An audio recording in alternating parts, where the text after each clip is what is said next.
specializing in reconstructive cosmetic dentistry.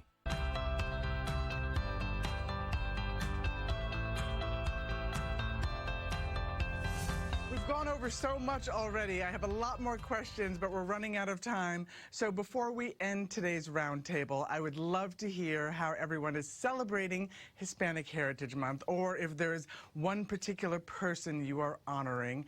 Congressman Aguilar, let's start with you.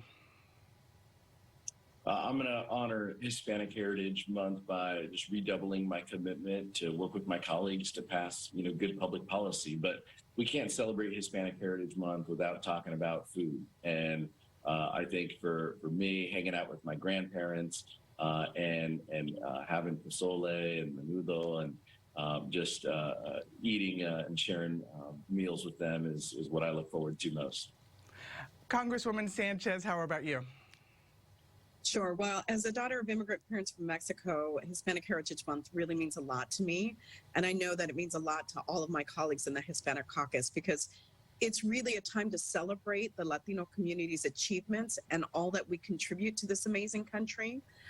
So for Hispanic Heritage Month, we're sort of celebrating in the traditional ways with food and whatnot, but we're also highlighting in my social media accounts Latinos who have excelled in different fields, and we're doing profiles on prominent Latinos, many from Southern California.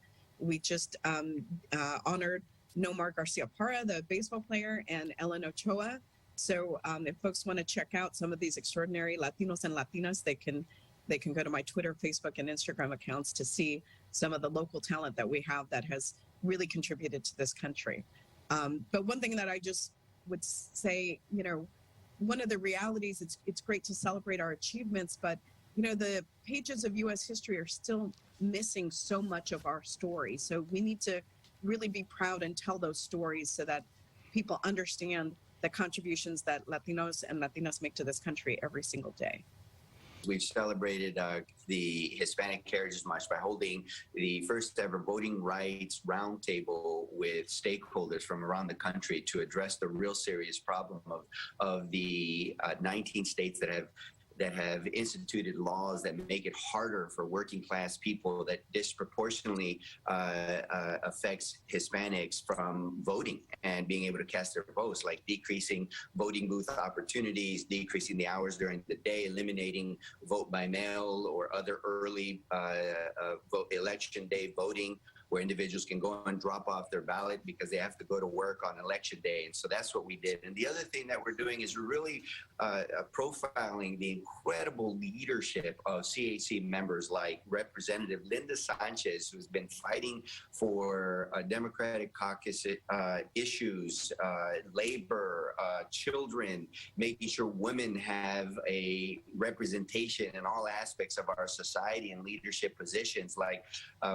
who also was a previous chair of the Congressional Hispanic Caucus, and somebody that I look to for advice in my role, and to really honor Representative Lucille Roybal Allard, an incredible person who has had a long history in fighting for our communities and our causes with healthcare, environmental justice, and who was the first Mexican-American woman elected into Congress, the first Latina to be a chair of an appropriations subcommittee, a very powerful committee, and who has spent a lifetime giving her heart, soul, and her mind to social justice in our communities.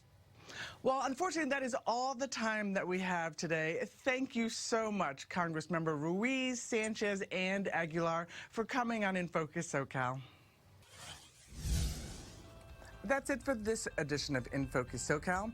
Tell us about what's going on in your community. You can always email us at